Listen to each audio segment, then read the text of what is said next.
Le pape François a été qualifié de réformateur, de rebelle, voire de révolutionnaire. Il a refusé de vivre dans le grand palais apostolique, a bousculé la Banque du Vatican et a remis en question des traditions séculaires. Mais lorsqu'on commence à lever le voile sur l'une des institutions les plus secrètes au monde, on est sûr de se faire des ennemis. Voyons pourquoi le pape François n'a jamais été à l'aise avec le Vatican. L'exil papal, le refus choquant de Francis de vivre dans le palais apostolique. À l'ombre de la basilique Saint-Pierre, nichée dans le plus petit État souverain du monde, se trouve le palais apostolique, une magnifique résidence de la Renaissance qui accueille les pontifes depuis près de 6 siècles. Ces grandes salles sont ornées d'œuvres d'art inestimables, ses plafonds sont peints par des maîtres tels que Raphaël, et ses pièces sont imprégnées des murmures de l'histoire et du pouvoir. Depuis des siècles, c'est la demeure traditionnelle du souverain pontife, le trône terrestre d'où le vicaire du Christ règne sur l'Église catholique mondiale. Mais le 13 mars 2013, lorsque le cardinal Jorge Mario Bergoglio est devenu le pape François, il a pris une décision sans précédent qui a provoqué une onde de choc dans les anciens couloirs du Vatican. Il a refusé de vivre dans le palais apostolique. Aujourd'hui, nous tirons le rideau sur les rouages du Vatican pour révéler la vérité choquante sur les raisons pour lesquelles le pape François a toujours eu peur du Vatican. Notre enquête commence par le symbole peut-être le plus extraordinaire de la peur de François pour le Vatican, sa décision remarquable de rejeter les appartements papaux qui ont abrité ses prédécesseurs pendant des générations. Il ne s'agissait pas simplement d'une préférence pour un logement plus simple, mais d'une décision délibérée et calculée pour se distancer de ce qu'il percevait comme une dangereuse concentration de pouvoir et d'isolement. Le pape François a choisi de vivre dans la modeste maison d'hôte Casa Santa Marta plutôt que dans les somptueux appartements papaux traditionnellement occupés par les papes. Réfléchissez à la signification de ce choix. Le palais apostolique n'est pas une simple résidence. C'est un symbole de l'autorité papale, une manifestation physique du pouvoir et des traditions de l'Église. En refusant d'y vivre, François a fait une déclaration qui s'est répercutée dans tout le Vatican et le monde catholique. Mais pourquoi un pape craindrait-il sa propre résidence officielle? Quel secret se cache dans ces salles opulentes pour pousser le chef d'1,3 milliard de catholiques à s'exiler dans une humble maison d'hôte? La réponse se trouve dans les paroles et les actes de François lui-même. Peu après son élection, lorsqu'il a expliqué sa décision de rester à la Casa Santa Marta, il a déclaré « J'ai besoin de vivre parmi les gens ». Cette simple déclaration révèle une vérité profonde. Le palais apostolique, avec ses couloirs labyrinthiques et sa grandeur isolée, représentait pour François non pas le confort, mais une dangereuse réclusion. Selon des proches du pape, François craignait l'atmosphère de cour, qui entoure inévitablement un pontife vivant au palais. Il craignait d'être isolé des gens ordinaires et des réalités quotidiennes, entouré uniquement de flagorneurs et de bureaucrates qui filtreraient les informations et le protégeraient de la vérité. Dans son esprit, le palais n'était pas seulement un bâtiment, c'était un piège psychologique qui avait piégé les papes précédents, les coupant du monde qu'ils étaient censés servir. Mais cette histoire ne se résume pas à une préférence pour la simplicité. La décision de François d'éviter le palais n'était pas seulement une question de conditions de vie, c'était son premier coup dans ce qui allait devenir une bataille contre les structures de pouvoir enracinées du Vatican.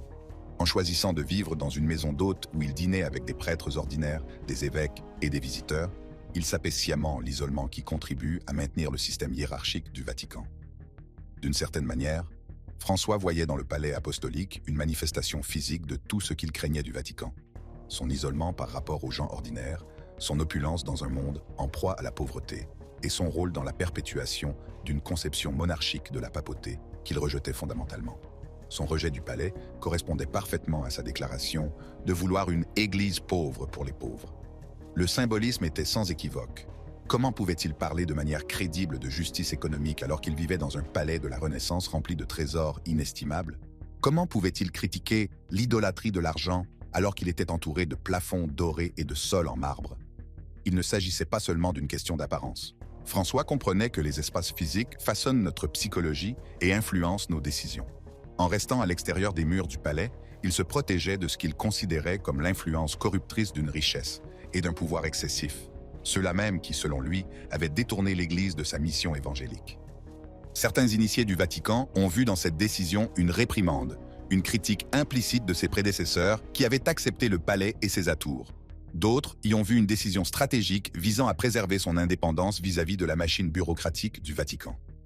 En vivant à la Casa Santa Marta, François a créé une distance physique entre lui et la curie romaine, rendant plus difficile le contrôle et l'influence de ses activités et décisions quotidiennes. Mais la crainte de François à l'égard du Vatican physique ne s'est pas limité au palais apostolique. Selon les observateurs du Vatican, il ne semblait pas à l'aise dans les lieux traditionnels du pouvoir papal. Il a passé le moins de temps possible dans les salles de réception officielles du palais apostolique, préférant tenir des audiences dans des lieux plus simples. Il semble aborder la Sala Clementina, la salle traditionnelle des discours officiels du pape, avec une réticence visible. Même la basilique Saint-Pierre elle-même, le magnifique cœur du culte catholique, semble représenter pour François le faste institutionnel qu'il est déterminé à réformer. Cette aversion physique pour la grandeur du Vatican reflétait une position spirituelle et psychologique plus profonde. Dans son esprit, ces espaces n'étaient pas neutres. Ils étaient chargés d'une signification historique et d'un pouvoir symbolique qui menaçait de le piéger dans des modèles de gouvernance et de compréhension de soi qu'il rejetait. Il représentait une église institutionnelle qui, selon lui, avait perdu le contact avec sa mission évangélique et était devenue obsédée par sa propre préservation et son prestige. Mais la peur de François à l'égard du Vatican allait bien au-delà des bâtiments et des espaces physiques. Son refus de vivre dans le palais n'était que le symptôme visible d'une appréhension beaucoup plus profonde, qui concernait les personnes et les structures de pouvoir qui remplissaient ces salles ornées. Cela nous amène à la deuxième source majeure de sa peur, l'opposition féroce des factions conservatrices au sein de la hiérarchie du Vatican. Il ne s'agissait pas seulement de désaccords sur des détails administratifs ou des nuances théologiques mineures. Non, il s'agissait d'accusations qui touchèrent au cœur même de la doctrine catholique, menaçant de déchirer le tissu de l'Église elle-même. En 2016, le pape François a publié un document qui allait devenir un point d'ignition dans cette guerre civile théologique. L'exhortation apostolique intitulée « Amoris Laetitia », en latin « La joie de l'amour », a ouvert la porte aux catholiques divorcés et remariés pour qu'ils reçoivent la communion dans certaines circonstances. Pour beaucoup de personnes extérieures à l'Église, cela peut sembler un ajustement mineur, un petit pas vers l'inclusivité. Mais au sein des cercles conservateurs du Vatican, ce n'était rien de moins qu'une hérésie. La réaction a été rapide et sévère. Selon The Guardian, près d'un quart du collège des cardinaux estimait que le pape François flirtait avec l'hérésie. Laissez-vous convaincre un instant. Un quart des principaux conseillers du pape le soupçonnent de promouvoir de faux enseignements. Il ne s'agissait pas d'un simple désaccord, mais d'une menace existentielle pour sa papauté. L'opposition ne s'est pas arrêtée là. Dans une démarche sans précédent, un groupe de 62 catholiques mécontents, dont un évêque à la retraite et un ancien directeur de la Banque du Vatican, a publié une lettre ouverte accusant le pape de 7 chefs d'accusation spécifiques d'enseignement hérétique. 7 chefs d'accusation d'hérésie. Dans l'Église catholique, il existe peu d'accusations plus graves que celle-ci. Historiquement, l'hérésie était punie par l'excommunication, voire pire. Si vous vous demandez à quel point la situation était grave, considérez ceci. Certains cardinaux discutaient de la possibilité d'une déclaration formelle d'hérésie contre le pape en exercice. Il ne s'agissait pas d'un simple pinaillage théologique, mais du fondement d'un schisme potentiel, d'une scission de l'Église qui pourrait avoir des conséquences dévastatrices pour les 1,3 milliard de catholiques du monde entier. Vous vous demandez peut-être pourquoi un pape mettrait en œuvre des réformes susceptibles de provoquer de telles divisions. Pour le comprendre, nous devons nous pencher sur la vision de François pour l'Église. Ces réformes n'étaient pas arbitraires ou impulsives. Elles étaient profondément enracinées dans les principes du Concile Vatican II, un rassemblement historique de dirigeants de l'Église dans les années 1960 qui visait à moderniser le catholicisme et à le rendre plus réactif aux défis contemporains. Selon America Magazine, une grande partie de l'opposition à François était, au fond, une opposition au Concile lui-même. Cela l'a placé en compagnie de réformateurs catholiques historiques comme François d'Assise et Ignace de Loyola, qui ont tous deux été confrontés à une forte résistance à leur époque. Il semble que l'histoire se répète dans les murs de l'Église. Lorsqu'il a été confronté à la possibilité d'un schisme, une scission formelle dans l'Église, la réponse du pape François a été révélatrice. Lors d'un vol papal, il a déclaré « Je n'ai pas peur des schismes. Je prie pour qu'ils ne se produisent pas. » Ces mots révèlent une vérité complexe. Tout en étant conscient du risque de division, il n'était pas paralysé par la peur. Au contraire, il est resté fidèle à sa vision d'une Église plus miséricordieuse et plus inclusive, même face à une opposition féroce. Mais la réaction des conservateurs n'est pas la seule chose qui empêche le pape François de dormir. La résistance à laquelle il était confronté n'était pas seulement théologique, elle était aussi institutionnelle, ancrée dans les structures même du pouvoir qu'il essayait de réformer. Cela nous amène à l'obstacle le plus insidieux auquel il a dû faire face, la bureaucratie vaticane enracinée, connue sous le nom de curie romaine.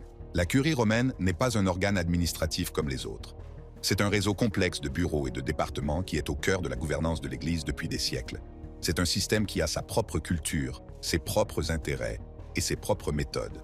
Et il est notoirement résistant au changement. Le pape François en était bien conscient. En fait, dans un discours choquant prononcé en 2014, il a énuméré 14 tentations affligeant la Curie, y compris ce qu'il a appelé un Alzheimer spirituel, une soif de richesse et une double vie. Imaginez la tension qui régnait dans cette salle alors que le pape accusait son propre personnel administratif de corruption spirituelle. Il ne s'agissait pas seulement d'une légère correction, mais d'une remise en question directe d'un système qui fonctionnait de manière largement inchangée depuis des générations. La réponse de la Curie n'a pas été la confrontation directe, mais quelque chose de beaucoup plus efficace et de beaucoup plus difficile à combattre. Il s'agissait d'une résistance passive. 4 ans après le début de son pontificat, cette résistance passive semble avoir épuisé l'énergie initiale de François, des affiches apparaissant mystérieusement à Rome et demandant « François, où est ta miséricorde ?» Cette expression publique du mécontentement suggère que des éléments mécontents au sein du Vatican sapent activement ses efforts. Mais le pape François n'était pas du genre à reculer devant un défi. En 2013, il a nommé un conseil de cardinaux conseillers, comprenant des critiques du fonctionnement du Vatican, pour réviser la structure de la Curie. Cette décision audacieuse a démontré sa détermination à affronter de front les défis bureaucratiques, même si cela signifiait accroître les tensions avec ceux qui préféraient le statu quo. Le décor était planté pour une lutte de pouvoir comme le Vatican n'en avait jamais connu dans les temps modernes. D'un côté se tenait le pape François, armé de sa vision de la réforme et de la miséricorde. De l'autre, les forces de la tradition et de l'inertie institutionnelle, déterminées à préserver l'Église qu'elle connaissait. Au milieu se trouvaient les catholiques du monde entier, qui observaient et attendaient de voir quel camp l'emporterait. Les coffres du Vatican, les scandales financiers qui ont hanté le Saint-Siège. Mais la théologie n'était qu'un des champs de bataille de ce conflit complexe. Comme nous allons le découvrir, l'argent et la corruption qu'il peut engendrer ont constitué un défi tout aussi redoutable pour la papauté de François. Lorsque les cardinaux se sont réunis en 2013 pour élire un nouveau pape à la suite de la démission historique de Benoît XVI, ils n'ont pas seulement choisi un chef spirituel. Ils choisissaient quelqu'un qui prendrait le contrôle d'un empire financier entouré de secrets et en proie à des allégations de corruption, de blanchiment d'argent et de pratiques douteuses. En fait, les cardinaux ont expressément demandé à celui qui deviendrait pape de s'occuper de ces questions financières. Il ne s'agissait pas d'une tâche facultative, mais d'un élément essentiel de la description du poste. Et lorsque Jorge Mario Bergoglio est devenu le pape François, il a hérité non seulement du trône de Saint-Pierre, mais aussi d'un gâchis financier aux proportions bibliques.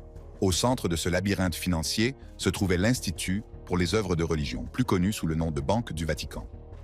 Pendant des décennies, cette institution a fonctionné sous une surveillance minimale, devenant ce que certains critiques ont décrit comme un refuge pour des activités financières douteuses. La banque a été impliquée dans de nombreux scandales, qu'il s'agisse de liens présumés avec le blanchiment d'argent ou d'investissements douteux qui ont soulevé de graves questions éthiques. François n'a pas perdu de temps pour s'attaquer à ces questions.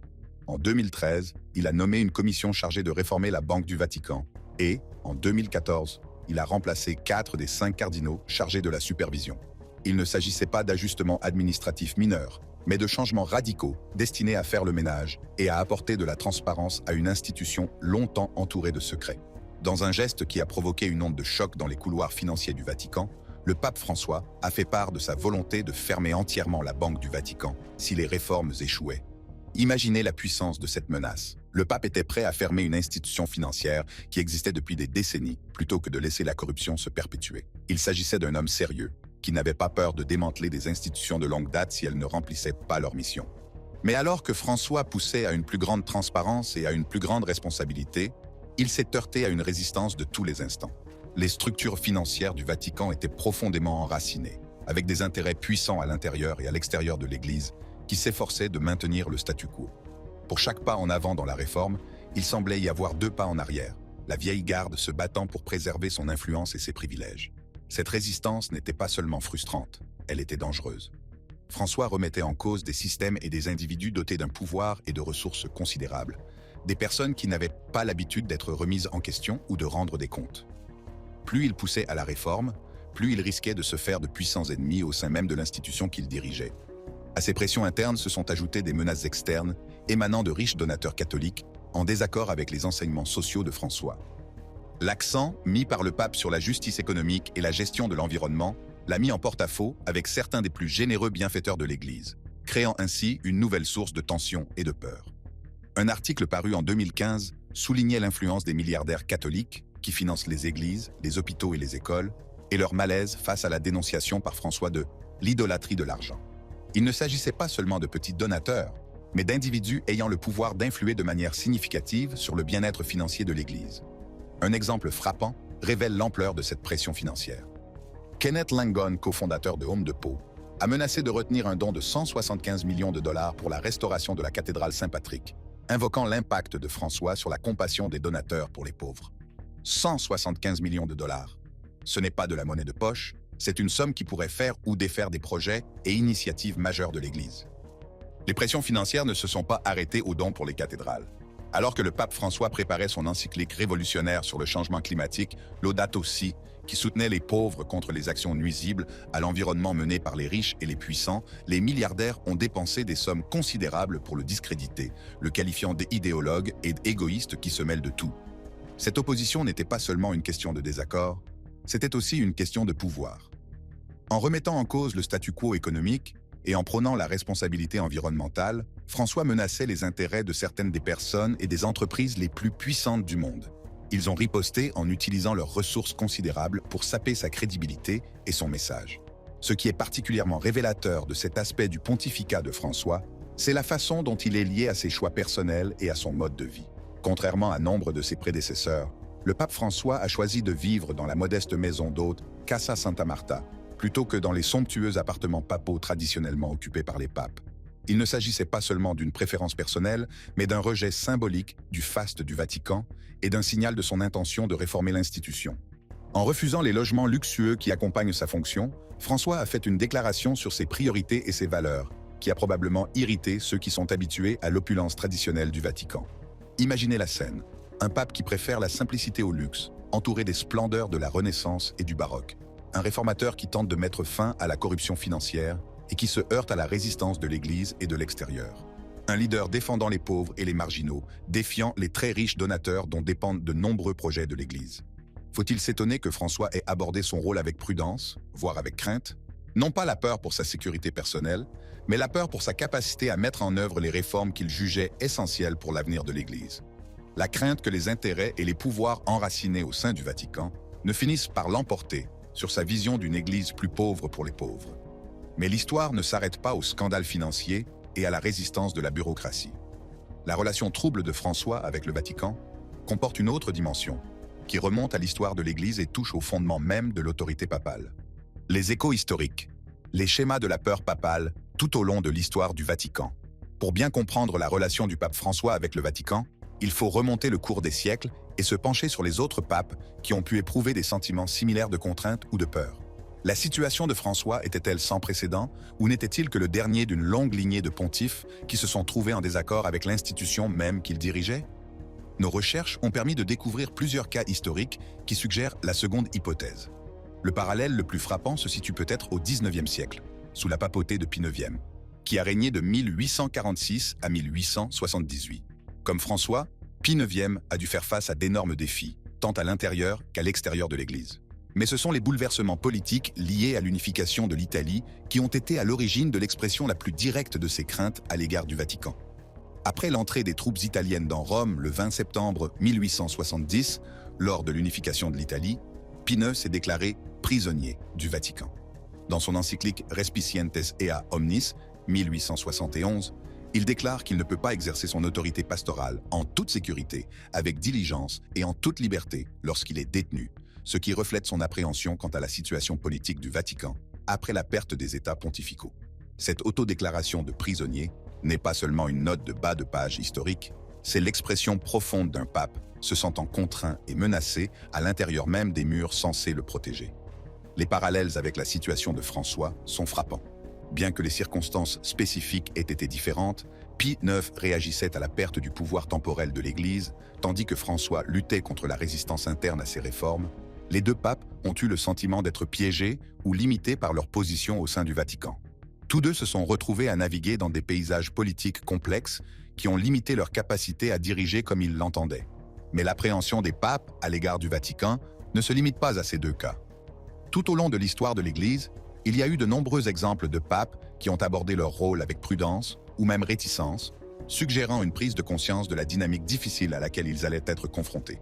Par exemple, des documents historiques mentionnent des personnages comme Saint Philippe Benizi, 1271, qui s'est opposé à son élection, s'enfuyant pour éviter la papauté. Si cela n'équivaut pas directement à une peur du Vatican, cela suggère une prise de conscience des charges et des défis qui accompagnent l'autorité papale, y compris la navigation dans la politique complexe de la curie romaine. Les papes ne sont pas les seuls à avoir exprimé leur appréhension à l'égard de l'autorité du Vatican. Tout au long de l'histoire de l'Église, les évêques se sont également trouvés en désaccord avec Rome, craignant parfois les conséquences d'un désaccord avec les décisions du Vatican.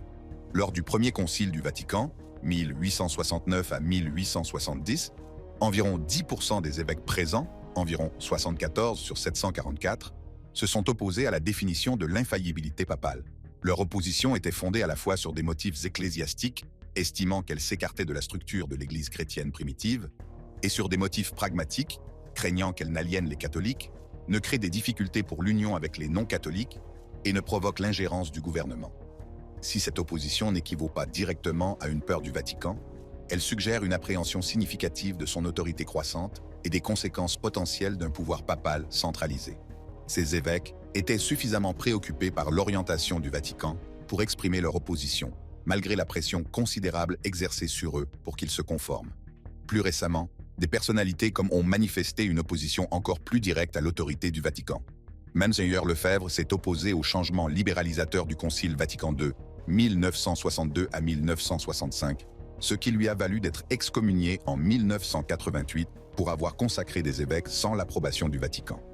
Ces actions reflètent une profonde méfiance à l'égard de la direction du Vatican, en particulier son adhésion à l'œcuménisme et aux réformes liturgiques, des réformes qui, ironiquement, s'alignent sur bon nombre des principes que François défendra plus tard. Le cas de Mgr Lefebvre illustre la façon dont les tensions entre les éléments traditionnels et progressistes au sein de l'Église ont créé des environnements de peur et d'appréhension bien avant le pontificat de François. Lorsque nous replaçons les expériences de François dans ce contexte historique, une image plus nuancée apparaît. L'expression « toujours effrayé » peut surestimer ses sentiments à l'égard du Vatican. Si les sources font état d'une opposition et d'une résistance significative, elles dépeignent également un pape conscient de ses défis et qui s'est employé activement à les relever. Ses critiques de la curie, ses réformes financières et ses enseignements sociaux audacieux suggèrent un dirigeant plus déterminé que perpétuellement craintif. Cependant, l'intensité de l'opposition, allant des accusations d'hérésie aux menaces financières, l'a probablement obligé à jouer son rôle avec prudence, ce qui peut être interprété comme une forme de peur ou d'appréhension dans des contextes spécifiques. Ce qui est particulièrement intéressant dans le cas de François, c'est la façon dont il a équilibré cette prudence avec une action audacieuse. En dépit de la résistance à laquelle il a été confronté, il a constamment poursuivi ses réformes, faisant preuve d'un courage qui semble aller à l'encontre de la notion de toujours avoir peur. Il ne s'agit peut-être pas de peur au sens classique du terme, mais d'une prise de conscience stratégique des défis et des dangers inhérents à sa position. Le pape François a-t-il donc toujours eu peur du Vatican? Les faits suggèrent une réalité plus complexe. Il était certainement conscient des défis et des résistances auxquels il était confronté, et il a probablement abordé son rôle avec la prudence qui s'imposait compte tenu des puissants intérêts qui s'opposaient à ses réformes.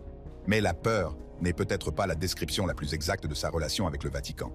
Au contraire, nous voyons un pape qui navigue dans des eaux traîtresses avec une prudence stratégique, équilibrant l'audace avec la prudence, et poussant constamment sa vision en dépit d'une opposition significative. Ce n'est pas le comportement d'une personne paralysée par la peur, mais plutôt celui d'un dirigeant qui comprend les complexités du changement institutionnel et la résistance qu'il provoque inévitablement. La papauté du pape François nous rappelle qu'il n'est jamais facile de réformer des institutions de longue date, qu'elles soient religieuses, politiques ou sociales. Il faut du courage, de la persévérance et la volonté de faire face à l'opposition de ceux qui bénéficient du statu quo. Il faut également faire preuve d'une certaine prudence, non pas de peur, mais d'une conscience stratégique des défis et des dangers que cela implique. Le symbole le plus puissant de cette approche reste peut-être la décision de François de vivre en dehors du palais apostolique. En maintenant cette distance physique avec le siège traditionnel du pouvoir papal, il a démontré à la fois sa crainte de l'influence corruptrice du Vatican et sa détermination à le transformer. Son choix de résidence n'était pas seulement une préférence personnelle, c'était un rappel quotidien à lui-même et au monde qu'il ne se laisserait pas dévorer par l'institution qu'il dirigeait. Les tensions au sein du Vatican ne concernent pas seulement la théologie catholique ou la gouvernance de l'Église, mais aussi les défis universels de la réforme et de la résistance, de la tradition et de l'innovation, du pouvoir et de l'objectif. Elles portent sur la question fondamentale de savoir si les institutions existent pour servir les gens ou si les gens existent pour servir les institutions. Et c'est ainsi que nous arrivons à la fin de cette plongée en profondeur. Pour plus de contenu stimulant comme celui-ci, écrasez le bouton d'abonnement. Appuyez sur la cloche pour les notifications et consultez les cartes qui s'affichent sur votre écran pour plus de vidéos. N'oubliez pas de nous faire part de vos commentaires ci-dessous.